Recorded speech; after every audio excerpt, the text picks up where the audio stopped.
에서 구약개론 과목을 맡고 있는 박신배 교수입니다. 오늘은 구약개론 11주차 2차시 강의입니다. 성문서 신학 오늘 6번째 시간으로 무길로트의 신학 또 무길로트 아가서에 대한 내용을 가지고 우리 여러분들과 함께 공부하도록 하겠습니다. 무길로트는 5개의 두루마리로서 유대인들의 축제 때, 절기 때 읽었던 경전들입니다. 그래서 아가, 룻, 에스더, 또 에레미야, 에가, 또 전도서 이렇게 5권의 책을 무길로트라고 합니다. 5개의 두루마리다. 그래서 이 아가서는 6월절 때 이스라엘이 6월절 때 읽었던 두루마리고요. 룻은 장막절 때 이스라엘이 광야에 가서 읽었던 책이고, 에스더는 불임절 때 이스라엘이 구원받은 것을 기억하면서 성전에서 회당에서 읽었던 거고, 이거는 예루살렘 성전이 파괴한 날을 기념해서 역사적인 교훈을 갖기 위해서 읽은 두루마리고요. 전도서는 초막절 때 신년 축제 때 광야에 나가서 읽은 두루마리입니다. 오늘 이 무길로트 중에서 우리가 공부하고자 하는 것은 아가서를 좀 집중적으로 공부하려고 합니다. 그래서 아가서는 노래들 중에 노래다라고 하는 명칭을 가지고 있어요. 노래들 중에 노래다. 그래서 Song of Songs. 그래서 노래들 중에 노래라는 얘기는 최고의 노래라고 하는 것입니다. 최고의 노래. 그래서 히브리어는 쉬르 하시림, 쉬르 하시림. 그래서 노래들 중에 최고의 노래다. 노래들 중에 노래라고 하는 것, 그 사람에게 있어서 또 인간에게 있어서 가장 중요한 가장 최고의 노래가 사랑이라고 하는 것이죠. 그래서 사랑의 노래를 아가서에서 얘기하고 있고, 그래서 구약의 39권의 구약책 중에서 가장 아름다운 노래, 이 사랑의 노래는 하나님의 사랑을 잘 보여준, 하나님의 성품을 잘 보여준 그런 책으로서 하나님의 사랑에 대해서 공부할 수 있는 책입니다. 그래서 구약의 사랑의 신화, 아가페 신화, 이 구약의 사랑은 이 아합인데, 이거를 구약의 사랑을 갖다가 영어로 구약의 사랑아 아합을 로즈다 이렇게 말할 수가 있습니다. 그래서 아가서는 하나님의 사랑에 대해서 얘기하고 있고, 또 아합은 하나님의 사랑은 행동으로, 행위로 사랑하는 것을 말하기 때문에 우리가 아합을 오지 사랑하기다, 구약의 사랑하기다 그러면 몸으로, 우리가 행함으로 사랑을 실천하는 그러한 학문이다 이렇게 말할 수가 있습니다. 그래서 하나님의 사랑이 가장 잘 표현되어 있는 이 아가서는 그 아합을 오지의 하나의 텍스트로서, 교과서로서 우리는 아가서를 말할 수가 있는 것입니다. 그래서 우리는 오늘 아가서 신학을 다루기 전에 구약 성경이 구성되어 있는 것을 보면 오경과 예언서, 성문서로 구성된 구약 성경에 있어서 오경이 5권의 책으로서 율법으로 하나님의 법을 얘기한다고 하면, 성문서의 중심인 이 시편은 5권의 책으로 모세 오경 5권을 얘기하듯이, 또 성면서의 시편의 5권으로 시편이 구성된 것처럼, 또 성문서 안에 무길로트가 5권으로 구성되어 있다고 하는 이 사실을 통해서 오경이 토라로서 과거에 하나님의 법을 얘기한다고 하면, 시편은 매일매일의 생활 속에서 이스라엘이 가장 많이 읽고 가장 자주 즐겨 읽는 이 시를 통해서, 시의 5권을 통해서 매일의 삶 속에서 그들의 영혼의 해부학으로서 영감을 받는다고 하면, 무길로트는 그들의 특별한 날, 축제 때, 이 페스티벌 때, 축제 때 읽으면서 그들의 신앙에 큰 영감을 받았다고 볼 수가 있습니다. 그래서 이 성문서의 무길로트 신학은 이 스페셜 타임, 특별한 시간에, 특별한 절기에, 특별한 그 시간에 이렇게 그들이 하나님의 말씀으로 영감받고 신앙에 도움을 받는 그런 책이었다는 걸 볼 수가 있습니다. 그런 무길로트 신학 가운데 우리 아가서가 오늘 공부하는데, 이 아가서는 하나님의 성품을 잘 나타내는 책으로서 이 아가서를 들 수가 있습니다. 그래서 하나님의 사랑이 무엇이냐? 하나님의 사랑이 솔로몬과 술람미 관계를 통해서 솔로몬이 술람미를 사랑하고 술람미이 솔로몬을 사랑하는 이 사랑을 통해서 신랑 하나님과 신부 이스라엘 백성 사이에 하나님의 사랑을 노래한다라고 이렇게 볼 수가 있는 것이죠. 그래서 아름다운 노래 이 사랑은 이렇게 5절기 동안 무길로트가 읽혀졌다는 것이죠. 그래서 랍비 아카바라고 하는 사람이, 미시나에서 아가서에 대해서 이런 말을 하고 있습니다. 세상에서 아가서가 주어진 날만큼 가치 있는 날이 없고, 모든 책이 거룩하되 아가서는 가장 거룩한 책이기 때문에 어느 누구든지 아가서가 부정한 책이라고 논쟁해서는 안 된다, 이렇게 얘기를 하고 있습니다. 왜냐하면 아가서는 굉장히 성애적인 에로틱한 사랑 부분들이 많이 돼 있고 많이 나오고 있고, 또 굉장히 그 에로틱한 부분을 얘기하다 보니까 굉장히 그 책이 약간 선정적이다, 이래서 거룩한 책으로서 이렇게 경전성에 대한 문제를 제기하는 경우들이 있습니다. 그러나 이 아가서가 우리 인간에게 주어진 날만큼이나 가장 거룩한 날이 없었다. 또 이 세상에 아가서가 이 땅에 주어진 날만큼 가장 가치 있는 날이 없었다. 그만큼 아가서는 가치 있고 가장 거룩한 책이라는 사실을 이렇게 랍비 아카버가 말하고 있다고 하는 것입니다. 그래서 이 아가서를 통해서 하나님과 이스라엘 사이의 사랑을 비유한 책으로서 우리가 아가서를 읽으면 아가서 안에 하나님의 사랑의 모습을 잘 볼 수가 있고, 또 굉장히 영감 있는 책으로서 우리 아가서를 읽으면서 하나님의 관계를 우리가 생각해 볼 수 있다고 하는 것입니다. 그래서 아가서를 클레르보의 성 버나드라든가 십자가의 성 요한이라든가 또 성 토마스 아퀴나스가 이 아가서를 하나의 그 위대한 영성을 소유한 책으로서 그렇게 말하고 있는 것을 볼 수가 있습니다. 이렇게 아가서는 굉장히 중요한 책으로서 우리가 영성을 연구하고 하나님의 영성을 연구할 때 가장 중요한 책으로서 우리가 이해될 수 있는 책이라고 하는 것입니다. 그런데 이 아가서는 굉장히 논란이 많이 되는데 아가서를 어떻게 해석하냐에 따라서 아가서에 대한 이해가 다를 수밖에 없는 것입니다.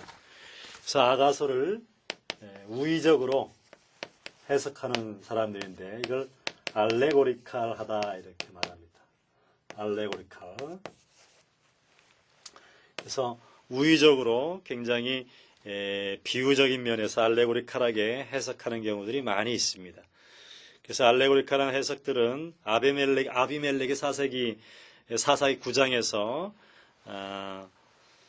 숲속에 나무들 비유를 하면서 가시나무라든가 또는 참나무라든가 이런 나무 비유를 통해서 그걸 아주 알레고리칼하게 해석하는 것처럼 이 아가서도 그렇게 알레고리칼하게 해석해야 된다고 하는 것이죠. 그래서 알레고리칼하게 해석할 때 굉장히 감각적이고 또 성애적이고 에로틱한 요소들이 사라지면서 영적이고 심오한 신학적 진리를 담게 된다고 하는 것입니다. 그래서 알레고리적을 할 때 신랑은 하나님이 되고 또 신부는 교회가 되어서 하나님이 교회를 사랑하는 것으로 이렇게 신랑 신부의 사랑 속에서 하나님과 교회가 사랑하는 것으로 이해되면서 하나님과 신앙인 사이의 관계를 잘 비유하면서 영적 의미를 찾을 수 있다고 하는 것이죠. 또 오리겐이라고 유명한 교부는 아가서 1장 5절에 이렇게 나오는데요. 내가 비록 검으나 아름다우니에서 검은 것은 죄를 또 아름다운 것은 회개를 의미한다고 말하고 있습니다. 그래서 이렇게 검기 때문에 죄고 또 아름다우니 아름다운 건 회심, 예수께 회심하는 거고 회개하는 것으로 이렇게 보여지는 것이죠. 또 필로라고 하는 학자가 아가서 7장 2절에 나오는 배꼽은 섞은 포도주를 가득히 부은 둥근 장 같고 이렇게 표현되는데 여기서 배꼽은 교회의 성소를 언급한다 이렇게 보고 반면 행스턴 버그라는 사람은 컵은 갈증을 해소하는 교회라고 이렇게 알레고리컬하게 말하기도 합니다. 이렇게 우위적인 해석은 교회에서 오랫동안 교회에서 지배적인 해석이 되었는데 위대한 학자들이나 경건한 성자들은 이렇게 성경을 알레고리적으로 해석했죠. 아가서도 이렇게 알레고리적으로 해석할 때 영적인 심오한 진리의 해석을 할 수 있다고 보는 것입니다. 두 번째, 이 아가서를 해석할 때 유형론적인 해석. 이거는 타이프라죠. 티폴로지컬하게 해석한다 이렇게 얘기를 하죠. 유형론적으로 해석하는 방법이 있습니다. 이 유형론적인 해석은 알레고리적 해석하고 아주 유사하게 똑같이 추구하는 면이 있는데 유형론적 해석은 실체를 무시하거나 역사적인 사건을 알레고리적 방법으로 드러내는 것 보다 깊은 진리의 관점에서 아주 타당치 못한 것으로 보는 경향이 있습니다. 그래서 아가서에서 묘사된 사건은 솔로몬과 결혼한 소녀의 관계를 내포하는데 여기에서 이 결혼은 하나님과 그의 백성 사이의 관계를 보여준 것으로서 유형론적으로 이렇게 보인다고 하는 것이죠. 그래서 하나님과 또 이스라엘 사이 이렇게 그래서 신랑 신부가 하나님이고 신부가 이스라엘 백성처럼 이렇게 유형론적으로 그거를 대입을 시켜서 해석한다는 것이죠. 그래서 기독교 해석가들은 솔로몬을 그리스도 그리고 신부를 교회의 한 유형으로 이렇게 인물을 대입시켜서 해석하면서 솔로몬과 신부, 그리스도와 교회 사이의 평행관계를 발견하는 것이죠. 그래서 이런 유형론적인 관계를 통해서 성경에 있는 그 내용들을 그렇게 유형론적으로 대입해서 해석함으로써 거기에 영적인 해석 또 자연적인 의미들을 거기서 보고 영적인 해석으로 이렇게 해석하는 경우들을 보게 됩니다. 그리고 세 번째로는 신화론적인 해석입니다. 신화론적. 이 신화론적 해석은 고대 근동의 그 신화들을 이렇게 보고 신화적인 해석들을 하게 되는 것입니다. 그래서 고대 근동에 있었던 종교들을 보면서 가나안 종교의 바알 아스라신이라든가 또는 고대 종교의 농사신들을 통해서 드무즈, 단무즈라고 하는 이런 바벨론 신화들을 통해서 종교에 관련된 그 자연의 순화와 함께 관계가 돼서 가을에 신이 죽고 봄에 신이 부활한다라고 하는 이런 자연 순환적인 그런 종교관에 의해서 다무즈와 여신 이스타르라든가 바알과 아나트라든가 이런 사랑하는 자가 죽었다가 다시 일어나는 이런 살아나는 신들을 비유하는 그런 신화에서 고대 제2장래기 고대 제2장래의 이 신화에서 영향을 받았다는 것이죠. 그래서 고대 제2장래 축제와 연결되어서 아가서를 이해해야 된다는 것입니다. 그래서 아가서 8장 6절에 보면 아가서 8장 6절에 너는 나를 인같이 마음에 품고 도장같이 팔에 두라. 사랑은 죽음같이 강하고 이렇게 아가서 8장 6절에 있는 이 말씀에서 죽음을 이긴 사랑에 대해서 사랑이 죽음을 이길 수 있다라고 하는 이런 주제는 바로 죽음에 들어가 있는 고대 근동신화에 나오는 이 다무주신 그리고 봄의 여신으로 부활한 이 이스타르신 이거를 상징하기 때문에 이러한 너를 나를 인같이 마음에 품고 도장같이 팔에 두라. 사랑은 죽음같이 강하다. 죽음을 이긴다라고 하는 이런 모티브 안에 주제 안에 이런 가나안 종교 또 바벨론 신화의 영향을 받았다고 이렇게 보는 것입니다. 그래서 이방 풍요 종교가 이렇게 성경의 아가서에 영향을 주었다고 보는 것이죠. 그러나 이거는 성경이 거룩한 성서의 경전이 되었기 때문에 이런 가나안 종교의 이방 풍요 종교나 장래 제의는 성경의 아가서에 영향을 주었다고 우리가 판단하기에는 많은 문제점이 있는 것이죠. 그리고 네 번째는 문자적으로 해석하는 겁니다. 문자 그대로 해석하는 방법들이 있습니다. 그래서 아가서를 해석할 때 문자적 해석은 이 아가서를 사랑의 시를 모아놓은 수집한 책으로서 이 아가서 시 안에 상징적이고 형상적인 언어로 강범위하게 사용하고 있다는 것이죠. 그래서 사랑에 빠진 남녀 사이의 관계를 시적으로 묘사하면서 그걸 통합적인 부분으로 인식한다는 것이죠. 그래서 아가서에 있는 문학적 형태와 또 이야기들, 책의 목적에 대한 많은 견해들이 있는 것을 볼 수가 있어요. 그래서 이런 네 가지 문자 그대로 해석할 것이냐 또는 신화, 고대 근동의 신화로 해석할 것이냐 또는 유형론적으로 그걸 대입해서 해석할 것이냐 아니면 알레고리컬하게 그거를 상징적 의미로 해석할 것이냐 이런 아가서를 놓고 많은 해석적 방법들이 논의가 되어 있습니다.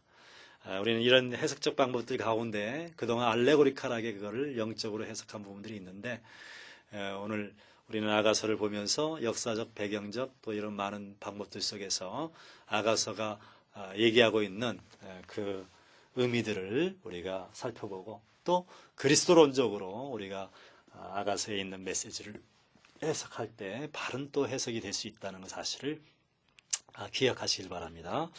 그러면 아가서의 형태에 대해서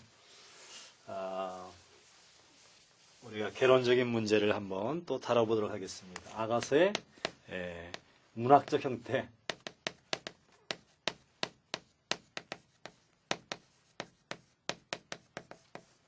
그래서 아가서의 문학적 형태는 첫 번째 이 아가서는 드라마라고 하는 겁니다. 드라마.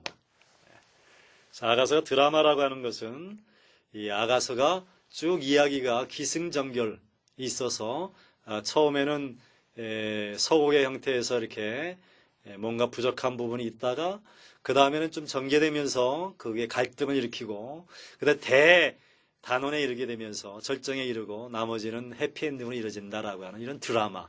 이 드라마의 구성 요소처럼 이 아가서를 읽게 되면 그러한 드라마적인 요소들이 쭉 있다고 하는 것입니다. 그런데 아가서를 자세히 읽어보면 드라마적인 요소도 있지만 물론 우리가 장면지시라든가 또는 연속된 이야기 안에 꼭 사진처럼 이렇게 크게 대단으로 이렇게 장면들을 이루면서 연결되는 부분이 있지만 정확하게 연극의 드라마처럼 그렇게 볼 수 있는 여지들은 이렇게 또 많지 않다고 봅니다. 어떻든 드라마의 그 형태를 가지고 있다 아가서가 그런 이론이 있고요. 그 다음에 샘족의 이게 사랑의 시다. 샘족의 사랑의 시다.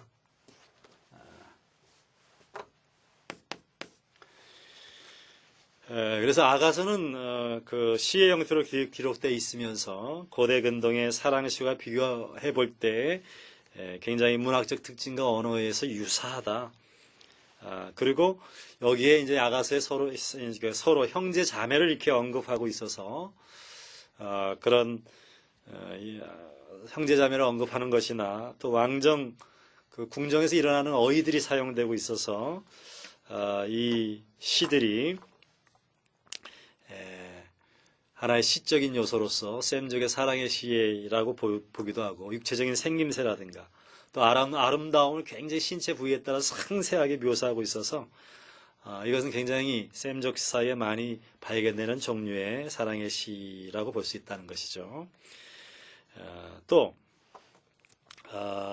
여기에 나오는 이런 시들은 그 히브리 사랑의 시와 아주 유사한 부분들이 많이 있다고 하는 것입니다. 그래서 셈족의 사랑 시로 아가서의 사랑 시로 봐야 되고 또 사랑 시를 쭉 모아놓은 안솔로지로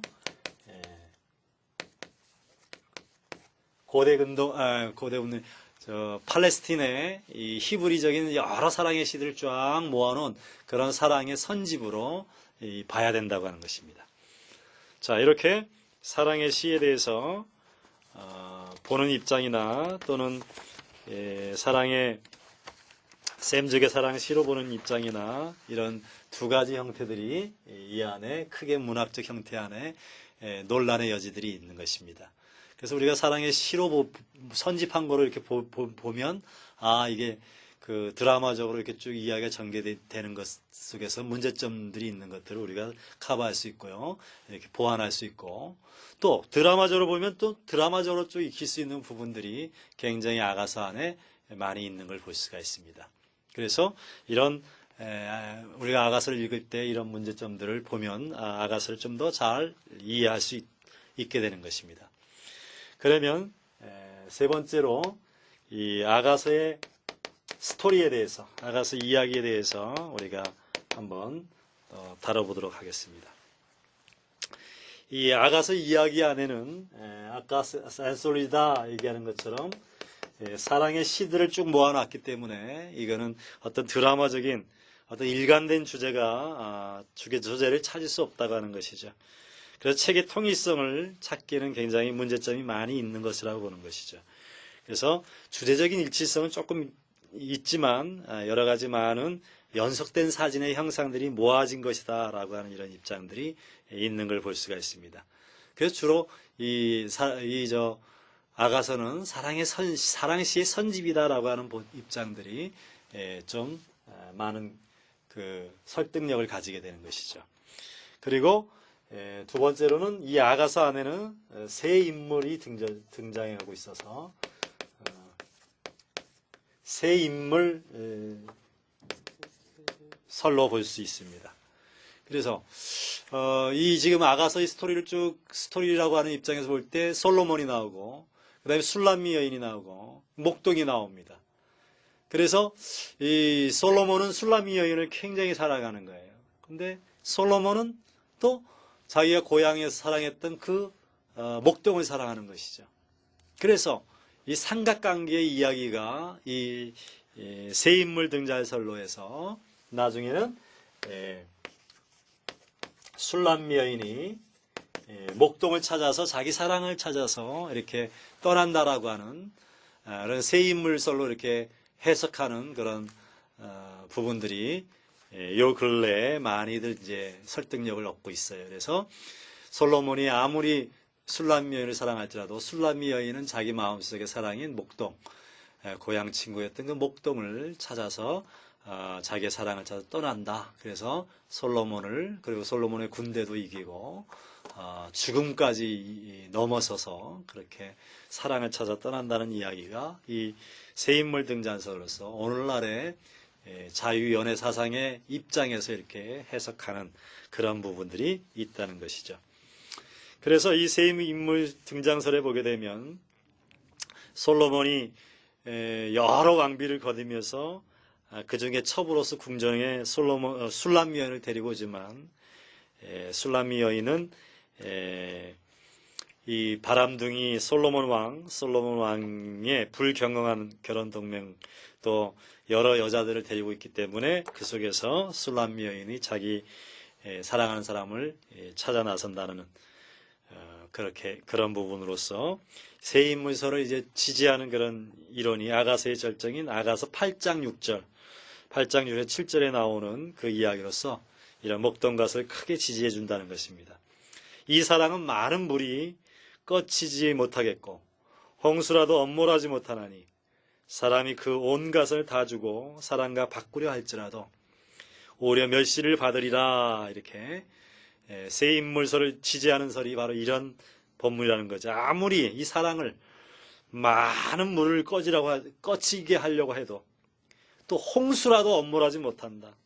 가산을 다 주고 사랑을 바꾸려 할지라도 오히려 멸시를 받을 것이다 라고 하는 이 기절을 통해서 솔로몬이 술람 여인의 사랑을 차지하려고 해도 그 차지하기 힘들다라고 하는 내용으로서 새 인물서를 이렇게 지지하는 그런 설로서 얘기하고 있는 것입니다. 반면 새 인물설이 아니라 두 인물설로 솔로몬 왕과 술람미 여인 간에 이렇게 두 사람의 사랑이라고 보는 것이죠. 이거는 전통적인 이론으로서 신랑 하나님과 신부 교회가 긴밀히 사랑하고 서로 사랑하는 것을 얘기한다는 것이죠. 영적인 해석으로서 오늘날 우리 한국이 굉장히 이혼율도 높고 또 가정이 많이 해체되고 있어서 굉장히 가정들이 위기를 많이 겪고 거기에 나오는 결핍 가정들이 많고 자녀들이 문제가 많이 있고 사회 문제가 많이 대두되는 이 시대에 이 두 인물설은 교회의 전통적인 이론뿐만 아니라 오늘날 윤리적인 결혼 또 윤리적인 요청에 의해서 두 인물설로 해석해야 되는 시대적인 그런 요구가 우리 앞에 있는 것이죠. 그래서 그 두 인물을 지지하는 말씀은 아가서 6장 8절에 보게 되면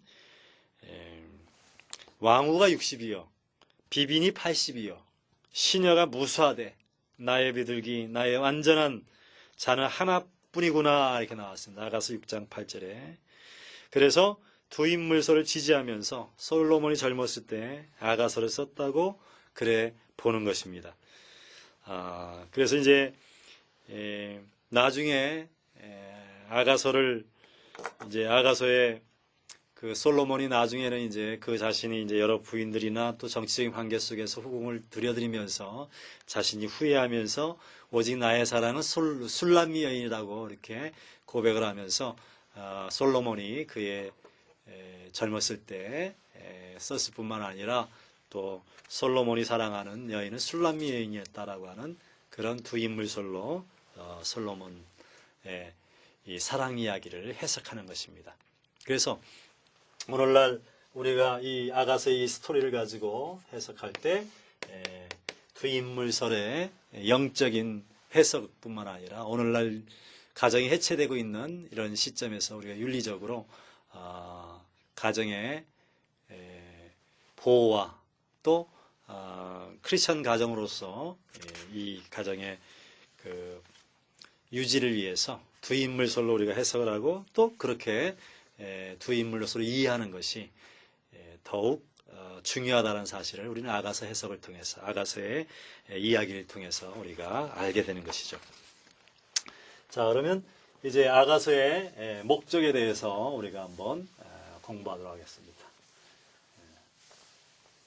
아가서의 이 목적으로서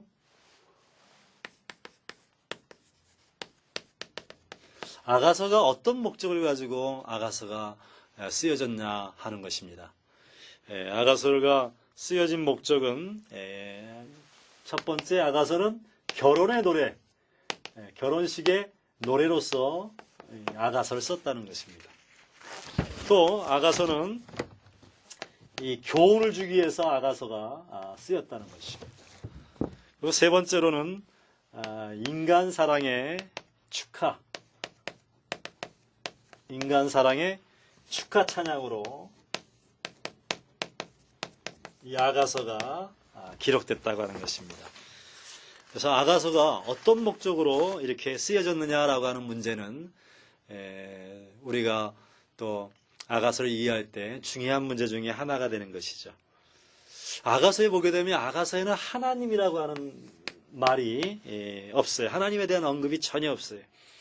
야훼라든가 엘로힘이라든가 이런 하나님의 칭호가 한 번도 나타나지 않는다는 거예요.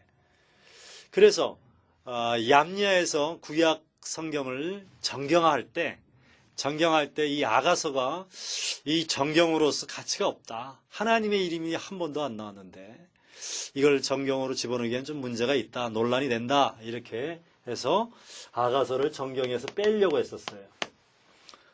근데 최종 단계에서는 아가서가 이게 우리가 알레고리칼하게 또 영적으로 해석할 수 있는 부분이 많고 하나님에 대한 성품을 우리가 이해하는데 중요한 책이기 때문에 아가서를 넣어야 된다. 그래서 이제 마지막에 아가서가 정경으로 들어왔던 것이죠. 이 외에 아가서 외에 또 전도서도 이 정경에서 약간 문제가 되었습니다. 또 유대 민족주의, 국수주의적인 입장에서 쓴 에스더도 이 정경으로서 문제가 있다. 정경 시비에 문제가 됐던 책들이 이 세 권입니다. 어떻든 이 아가서는 알레고리적으로 해석할 때 또 유형론적으로 해석할 때 하나님과 그의 백성 사이의 관계에 대한 중요한 진리를 가르쳐 주기 때문에 우리가 이 아가서를 정경으로 삼을 수 있었던 것이죠. 그래서 아가서를 문자적으로 해석하는 사람들이 아가서에 쓰여진 목적이 이렇게 세 가지: 결혼의 노래다, 또 교훈이다, 인간 사랑의 축하 찬양을 하기 위해서 쓰여졌다. 이런 목적들을 이렇게 학자들이 얘기하고 있습니다. 그래서 그러면 우리가 한번 이 결혼의 노래다, 또 교훈이다, 또 인간 사랑의 축하 찬양이다라고 하는 이런 목적으로 쓰여졌다는 사실을 우리가 조금 살펴보면서 과연 아가서는 어떤 목적으로 쓰였는가 우리가 한번 생각해 보도록 하겠습니다. 결혼의 노래다라고 하는 부분은 아가서의 백성들의 결혼 의식과 연결된 사랑의 시로 수집되어 있기 때문에 연인들의 아름다운 찬양, 노래, 이런 노래들은 결혼식 때 신랑과 신부가 결혼의 노래를 찬양하는 그런 노래라고 하는 것이죠. 그래서 아랍에 보면 아랍의 이 와사프라고 하는 노래가 있는데 이 아사프라고 하는 노래는 7일 동안 아랍 사람들이 결혼식을 하면서 노래를 불렀는데 거기에 여러 섹션 가운데 그 아가서에 나오는 노래들이 그런 아사프의 7가지 그런 섹션에 해당되는 노래였다라고 이렇게 말하기도 합니다. 그래서 우리가 여러 섹션들이 있는 그 결혼 노래로서 우리가 아가서를 볼 수 있는 여지가 많이 있지만 전체 아가서가 결혼 의식을 말한다고 보기에는 또 힘든 부분들이 또 있는 것입니다. 다만 우리가 결혼의 아이디어를 가지고 아가서를 이해할 때 사랑의 또 프로포즈라든가 또는 사랑의 위기라든가 병이 나서 이렇게 또 사랑을 또 이렇게 사랑이 좀 분열되기도 하고 또 사랑하는 사람 찾아 나서기도 하고 또 사랑의 위기가 오기도 하고 또 사랑이 맺어서 결혼하는 이런 장면들이 솔로몬의 결혼식 장면이 나오기 때문에 결혼식의 이야기로 우리가 해석할 수 있는 부분의 여지들이 있습니다. 그러나 결혼의 노래로 이 사랑의 시가 썼다고 보기에는 또 전적으로 우리가 동의할 수 없는 부분들이 읽다 보면 발견되게 됩니다.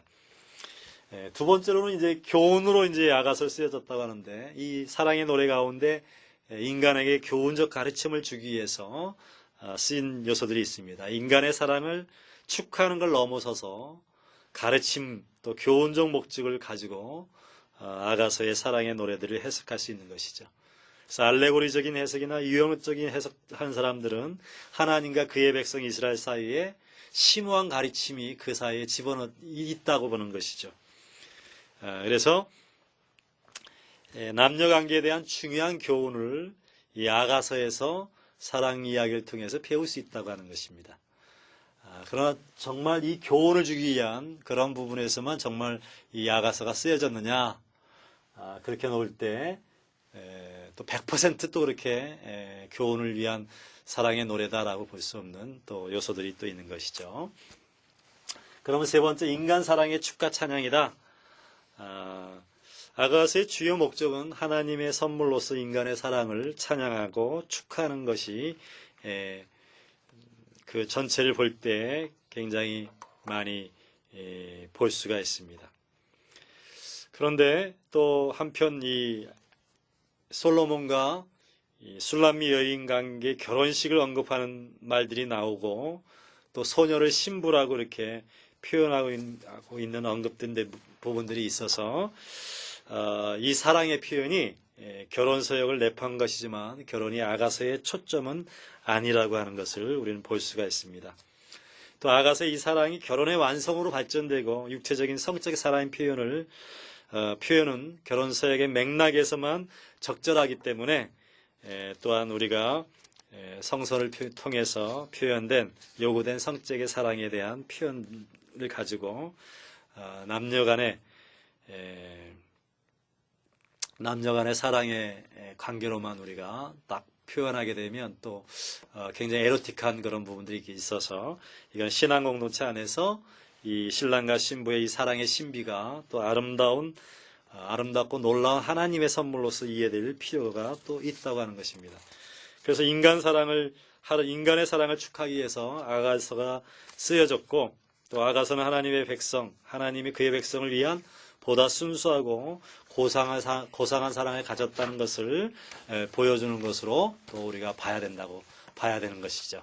그래서 인간 사랑의 축하 찬양, 그거를 이야기할 뿐만 아니라 하나님의 사랑을 우리가 표현하고 하나님이 또 우리 인간을 사랑하는 이런 사랑의 영적인 해석뿐만 아니라 알레고리적 해석으로서 이렇게 해석될 부분들이 있기 때문에 꼭 결혼의 찬양을 인간 사랑이 결혼으로 이어져서 축하 찬양하는 것으로만 해석하기에는 또 너무 부분적인 요소들이 있다 이렇게 볼 수 있는 것이죠.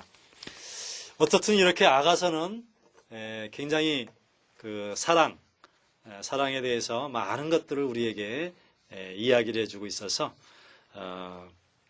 아가서를 통해서 하나님의 사랑에 대한 것들을 우리가 살펴볼 수 있고 좀 더 하나님의 성품에 가까이 갈 수 있으며 하나님과 이스라엘 사이에 또 그리스도와 교회 사이에 이렇게 하나님의 사랑이 또 그리스도의 사랑이 깊이 표현될 수 있는, 그리고 아가서의 사랑의 그 묘사를 통해서, 에로틱한 묘사를 통해서 사랑이라고 하는 것은 굉장히 피지컬한, 굉장히 이렇게 육체적이고 또 물리적인 단계에서부터 또 정신적이고 영적인 단계까지 이렇게 발전돼 나갈 수 있다라고 하는 사실을.